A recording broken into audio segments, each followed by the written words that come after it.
Hello दोस्तों, मेरा नाम सागर है। मैं उत्तर प्रदेश से हूँ। मेरी उम्र अभी 20 साल है और मैं अभी पढ़ाई कर रहा हूँ। मेरे बड़े भाई की अभी कुछ महीने पहले ही शादी हुई है। मेरा भाई मुझसे 4 साल बड़ा है और भाभी की उम्र 21 साल की है। मेरी भाभी बहुत ही ज़्यादा हॉट और सुंदर हैं और उनकी आवाज़ बहुत ही मधुर है। पहले तो मुझे भाभी से बात करने में डर लगता था, लेकिन धीरे धीरे मैं उनसे बोलने लगा। जब भी मैं उनके पास बैठकर बातें करता तो भाभी मेरे जांघों में अपना हाथ रख लेती।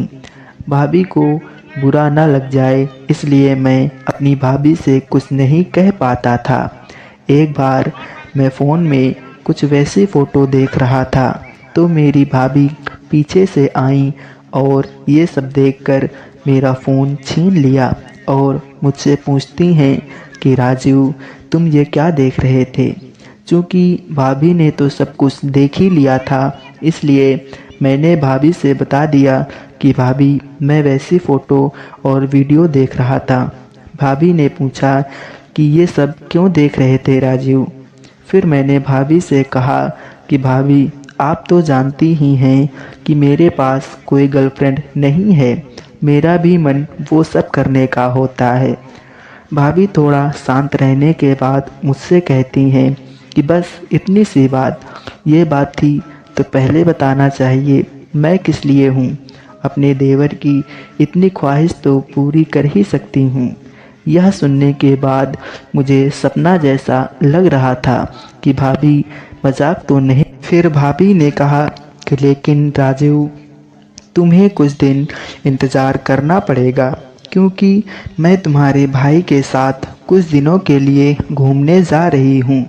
मैंने कहा ठीक है भाभी। अगली सुबह मैं थोड़ा जल्दी उठ गया और भैया भी जल्दी उठ गए थे। भैया ने मुझसे कहा कि राजू, अपनी भाभी को जाकर जगा दो। करीब 6 बजे मैं भाभी को जगाने गया। भाभी के कमरे का दरवाज़ा बाहर से बंद था। मैं जैसे ही दरवाज़ा खोला तो मैं देखकर एकदम से दंग रह गया।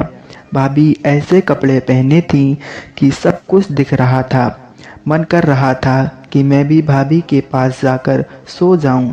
फिर जब मैंने भाभी को जगाया तो भाभी मुझे देखकर खुद को ढकने लगीं।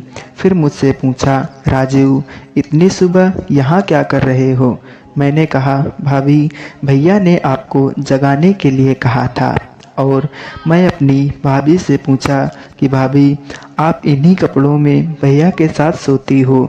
तो भाभी ने कहा, हाँ राजू, मैं इन्हीं कपड़ों में तुम्हारे भैया के साथ लेटती हूँ, क्योंकि इस तरह से तुम्हारे भैया को बहुत अच्छा लगता है। लेकिन तुम परेशान मत हो, वहाँ से घूम कर आने के बाद मैं तुम्हें भी वही खुशी दूंगी जो तुम्हारे भैया को देती हूँ। अब मैं सिर्फ भाभी के आने का इंतज़ार कर रहा था और सोच रहा था कि कब मुझे मौका मिलेगा। कुछ दिन बाद जब भाभी आती हैं तो आते ही मुझसे कहती हैं कि राजू, अब तुमने बहुत इंतज़ार कर लिया, अब तुम कल तैयार रहना। मैंने सोचा था कि भाभी भूल चुकी होंगी, लेकिन उन्हें सब कुछ याद था। अगली सुबह जब भैया सब्जी लेने जाते हैं तो भाभी बाथरूम में नहाने चली जाती हैं। मैं सोच ही रहा था कि भाभी मुझे कब बुलाएंगी, कि भाभी मुझे बुलाती हैं कि राजू, जल्दी आओ। जैसे ही मैं उनकी आवाज़ सुनता हूँ तो मेरे दिल की धड़कनें तेज़ होने लगीं।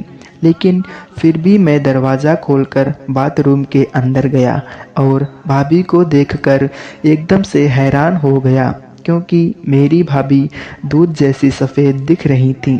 मेरी भाभी मुझे भी नहलाने लगती हैं और वो करने के लिए कहती हैं। अब भाभी को खूब मज़ा आ रहा था और मुझे भी बहुत मज़ा आ रहा था। उसके बाद मैं थोड़ा थक जाता हूँ और जाकर सो जाता हूँ। जब मैं सोकर उठता हूँ तो भाभी मुझसे कहती हैं कि राजू, अब तो तुम खुश हो ना।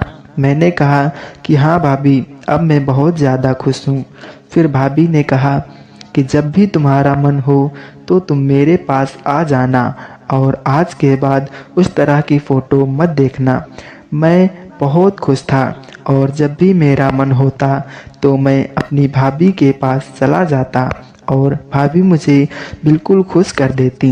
1 महीने बाद मेरी भाभी बताती हैं कि राजीव, तुम्हारे भैया की ड्यूटी दूसरी जगह लग गई है, इसलिए मुझे भी उनके साथ जाना पड़ेगा। ये सुनकर मुझे थोड़ा बुरा लगा। फिर भी भाभी ने मुझसे पूछा कि क्या हो गया राजीव।